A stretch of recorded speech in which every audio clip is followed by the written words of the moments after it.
ณ30 นาทีพระกันเป็นประจำทุกวันในวันเวลาเดียวกันนี้และก็ทางสถานีวิทยุแห่งนี้ระยะนี้ก็ต้องขออภัยสถานีก็เกิดเหตุขัดข้องขึ้นเพราะฝนตกหนักแต่ว่ารายการนี้ถึงว่าบางเวลาญาติโยมไม่ได้ฟังก็สามารถติดตามฟังได้ตอนกลางวันและตอนพบค่ำหมอกจะกินข้าวแรงเนี่ยเนาะ แล้ววันเสาร์นั้นถ้าเป็นวันเสาร์6 โมงครึ่งยังพบปะกันที่มก.อำเภอสันทรายจังหวัดเชียงใหม่ได้ขอขอบใจต่อญาติต่อโยมที่ติดตามฟังรายการนี้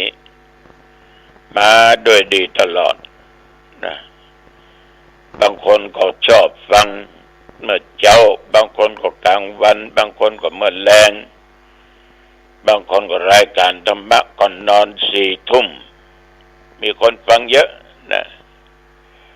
ต้องขออนุโมทนาขอบใจต่อญาติต่อโยมทุกท่านทุกคนไว้ณโอกาสนี้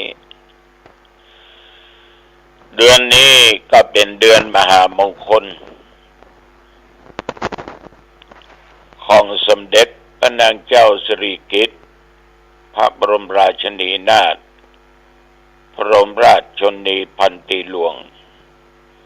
ของรัชกาลที่ 9ญาติโยมวันนี้เอาจะไหว้พระสวดมนต์ถวายเป็นพระพรชัยมงคลแด่สมเด็จพระบรมราชชนนีพันปีหลวงจะมาถึงในวันที่12 เดือนเนี้ยคือเดือนสิงหาคมพุทธศักราช2567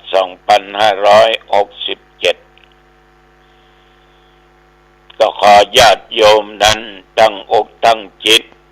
ตั้งใจเป็นสมาธิถวายพระพรชัยมงคลพร้อมกันไปด้วยกับบทสวดเนอะเอาละต่อไปไหว้พระสวดมนต์อะระหังสัมมาสัมพุทโธภควาพุทธังภควันตังอภิวาเทมิสวากขาโตภควตาธัมโมธัมมังนัมมัสสามิสุปฏิปันโนภควโตสาวกสังโฆสังฆังนัมมามินะโม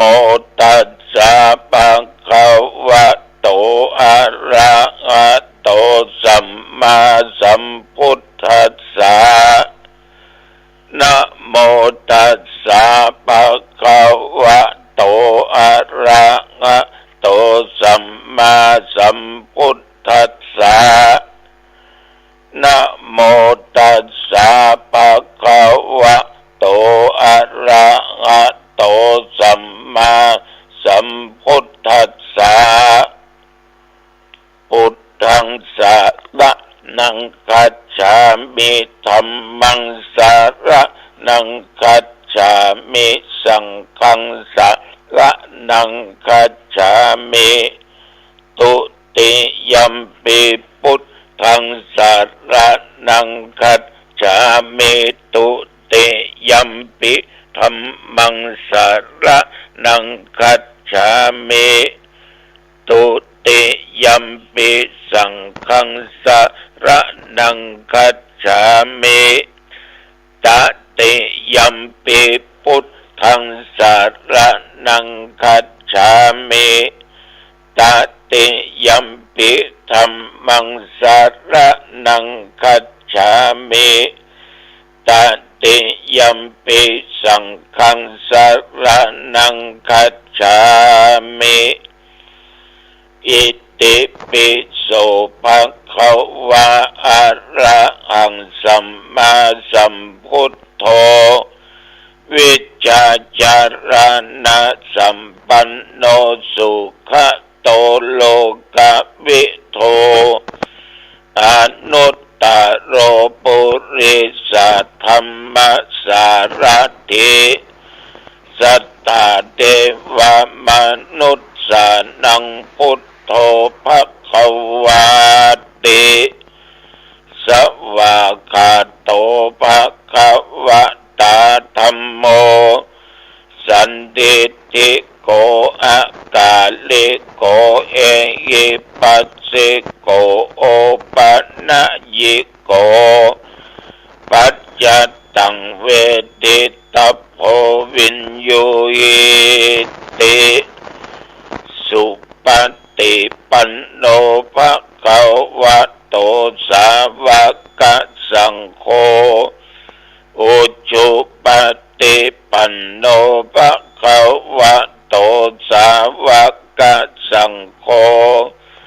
ยายะปฏิปันโนภะคะวะโตสาวกสังโฆสามิจิปฏิปันโนภะคะวะโตสาวกสังโฆยะติทังจัตตาริปุริสายุคานิอัตถปุริสปุคลาเอสะภะคะวะโตสาวกสังโฆอาหุนายโยปะหุนายโยทักกินายโยอัญชเรกัลนิโยอนุตตลังปุญญเกตังโลกัสสาติโพชังโคสัตติสังฆาโตธัมมนังวิจัยโยตถาวิริยัมปิติโพชังคาสัตเตเตสัพพัทธัสสินามุนินาสัมมาทัคคตาภาเวตาภาหุลิกตาสังวัตตันติอาปิญญายานิพพานายะจะโพธิยาเอเตนะสัจจวัชเชนะโสติเตโหตุสัพพทาเอกัสสะมิงสามะเยนะโทโมคัลลานัญจกัสสะปังกิลาเนตุกิเตติสวาโพชังเกสัตตะเทสันนิเตจตังอภินันติตวาโร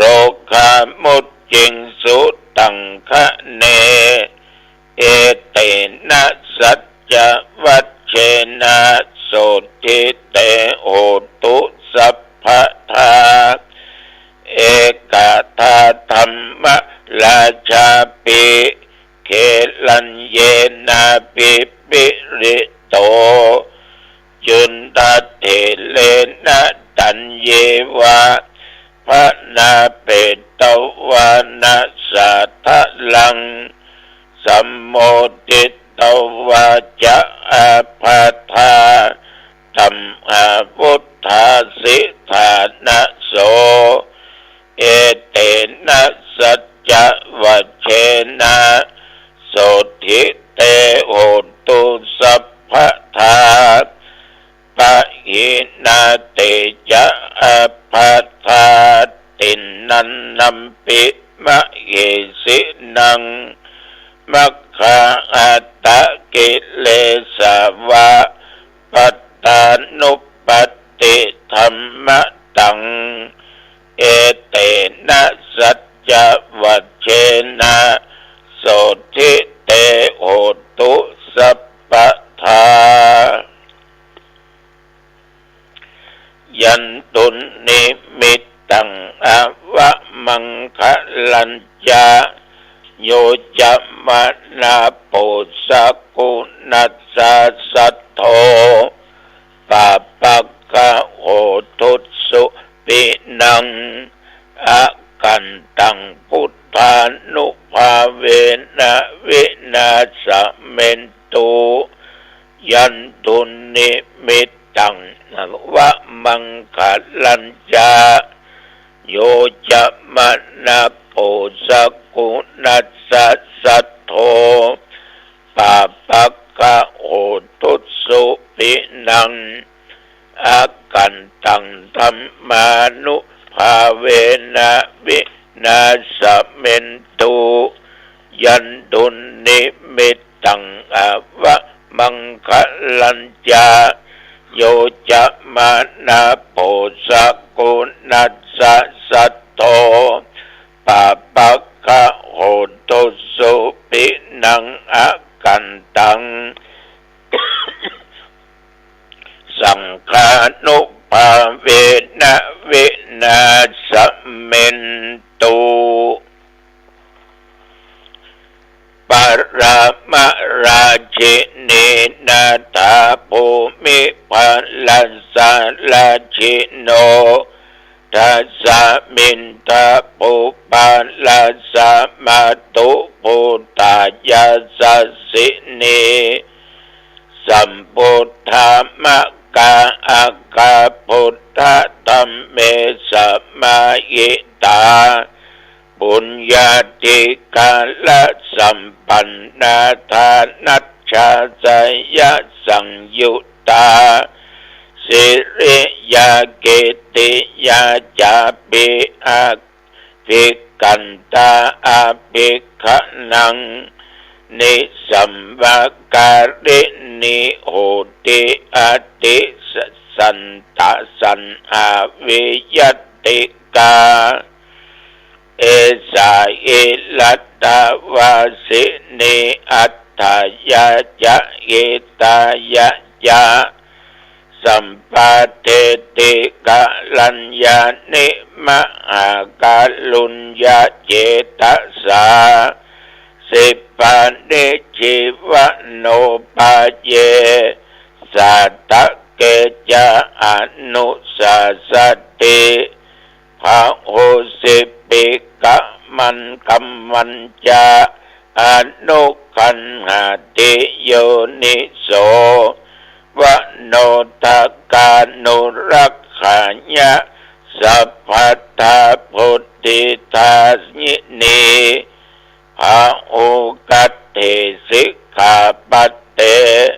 ปะกุปัตเตวิจักขณาตัสสะมาอิลัตถวาสินีสัมภาวิตาอติปิยา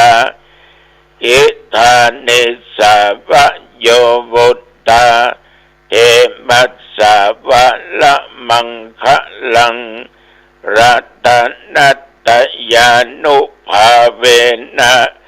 กะตะปุญญาสเตชะสาวิสิทธาราชมาตาสาทิคายุกานิรามยาวันโนเปตาปะโลเปตาสุกิตาอนตุสัพพทาทุกขโลกพยาธิอิปะปะคะเหหิมุจจโต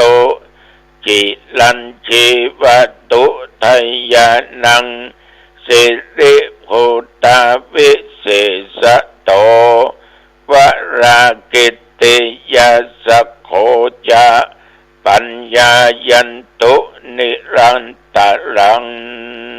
ติภวตุสัพพมังคลังรักขันตุสัพพเทวตาสัพพพุทธานุภาเวนะสัทธาโสทิภวันตุเตภวตุสัพพมังคลังรักขันตุสัพพเท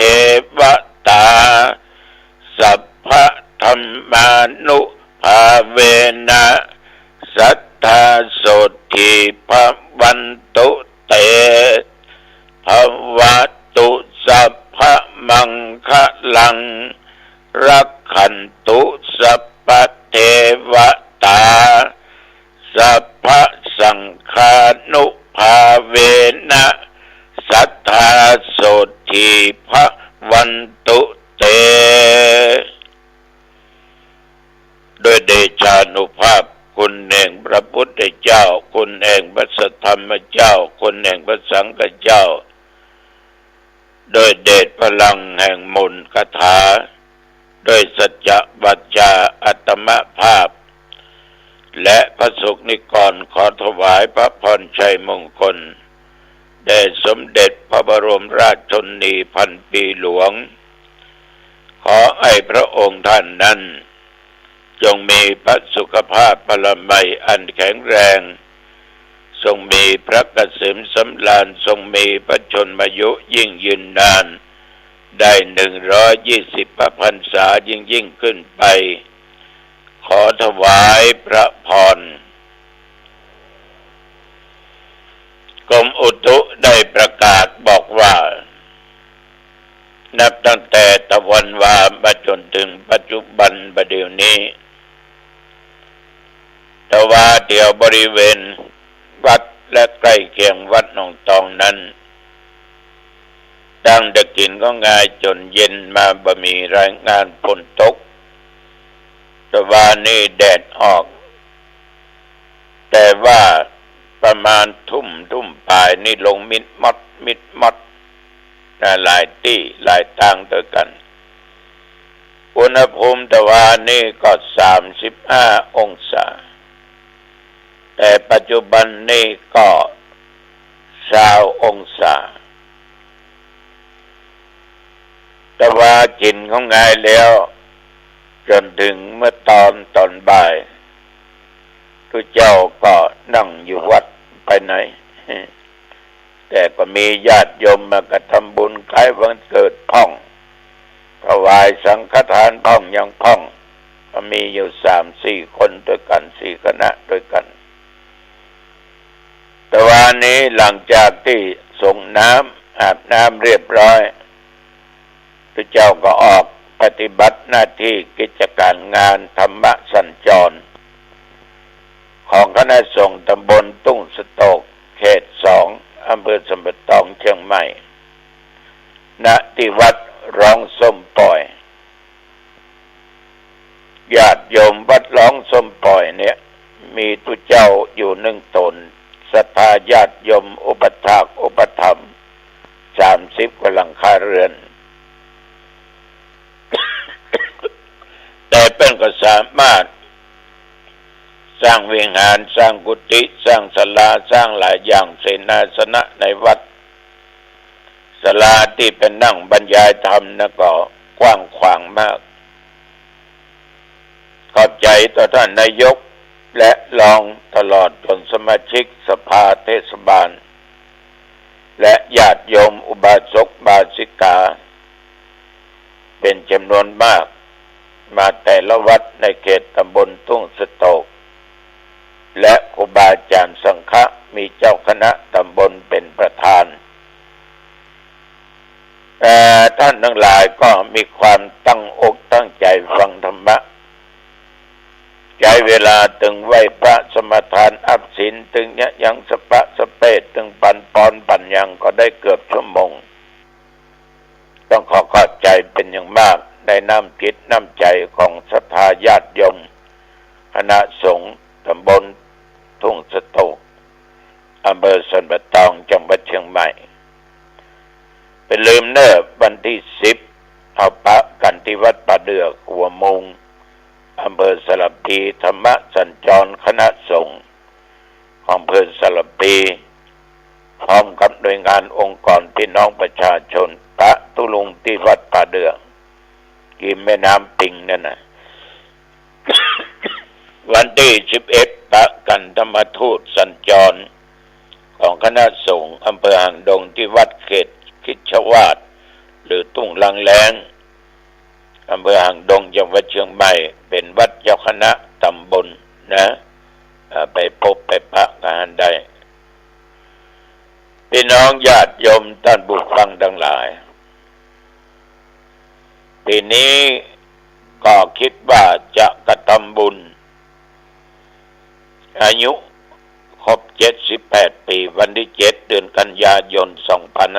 2567ก็จะนิมนต์พระสงฆ์องค์เจ้าก็พอให้พอดีสัก10 กว่าตนเจริญพุทธมนต์สืบชะตาและศรัทธาญาติโยมหนองตองก็จะทานต้นปัจจัยเพื่อเป็นทุนในการบูรณะเสนาสนะศาลาการประเรียน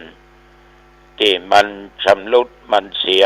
กับมันดีใช้งานได้ดีกว่าเก่า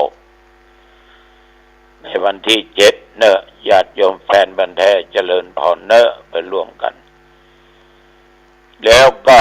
เดือนเดียวกันนั้นกันยาจะมีการทอดผ้าป่าหาปัจจตุปัจจัยสงเคราะห์ภิกษุสามเณรที่เรียนปริยัติกันที่วัดกำแพงงามมีจำนวน235 รูปก็ต้องใจค่าอาหารเลี้ยงมื้อเพลวันละ 5,000 บาทญาติโยมใครมีศรัทธาจะร่วมเป็นเจ้าภาพเลี้ยงอาหารมื้อเพลก็แจ้งได้ที่ตมาภาพวันที่14นายชานัทลงนางภรดาก้อนแก้วบ้านสันปุเลยหางดงวันที่14แจ้งจะเป็นเจ้าภาพเลี้ยงข้าวป่าอาหารขออนุโมทนาเป็นอย่างมากญาติโยมทั้งหลายไปวัดบางวัดท่านทั้งหลายอาจจะปะรูปของพระอริยสงฆ์คือประการสำคัญพระมหากัจจายนะเถระพระมหากัจจายนะเถระเนี่ยเป็นตุเจ้าที่งามญาติโยมคนหันก็หลงไหลเปิ้นเป็นลูกของกัจจายนะพราหมณ์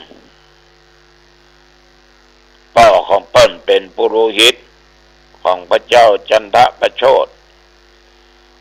ที่กรุงอุเชนี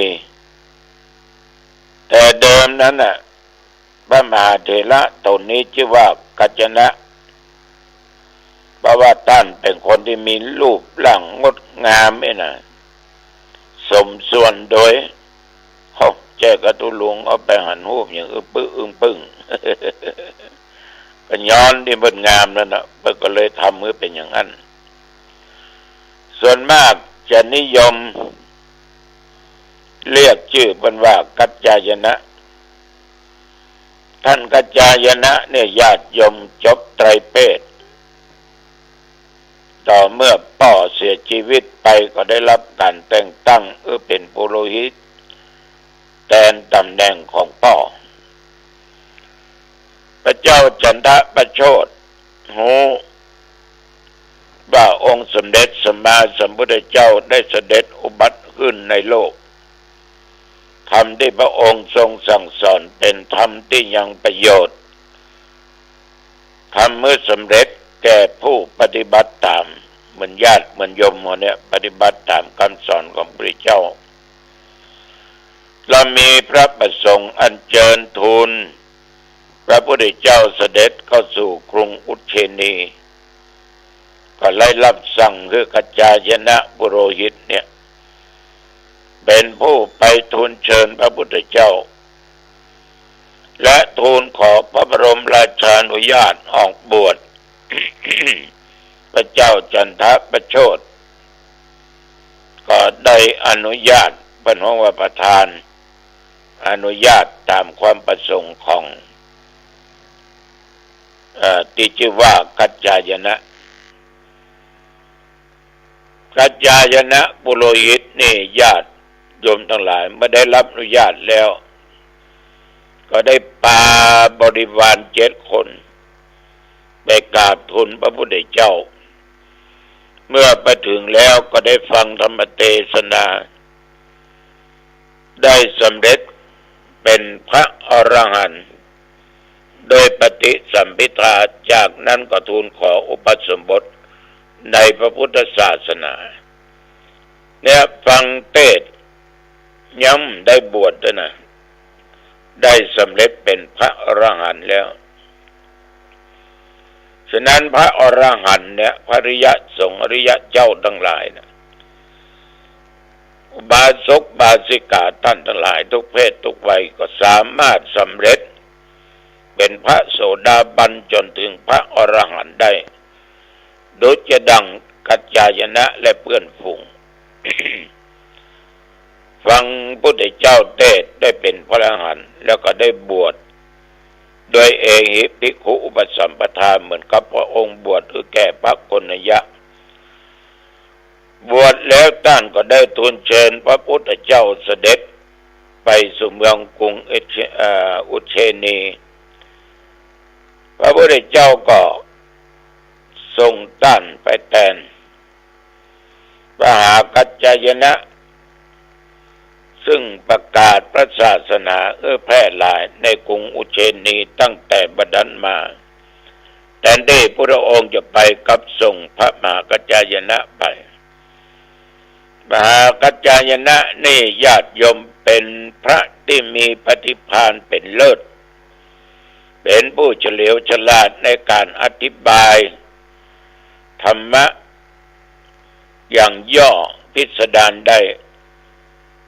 ดังจะหันในครั้งหนึ่งพระผู้มีพระภาคเจ้าได้แสดงพระเตกรัตนสูตรโดยย่อพวกภิกษุฟังบ่เข้าใจก็ขอพระมหากัจจายนะเถระแสดงฟังโดยพิสดารพระพุทธเจ้าทรงหูและแต่งตั้งดำรงตำแหน่งเอตทัคคะว่าเป็นผู้เลิศกว่าภิกษุทั้งหลาย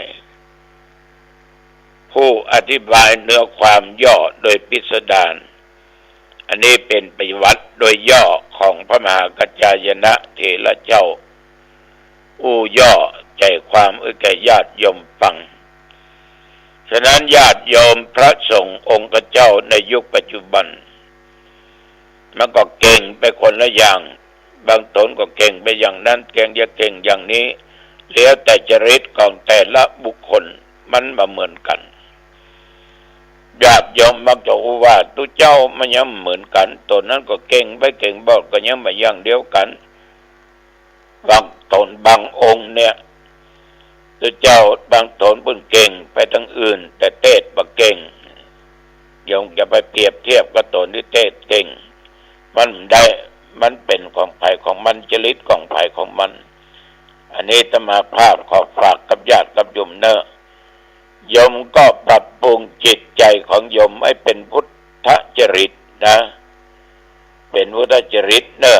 ญาติโยมท่านผู้ฟังเอาละวันนี้จากไปมาเป็นเวลาพอสมควรอายุวันโนสุขังพลังพบกันใหม่โอกาส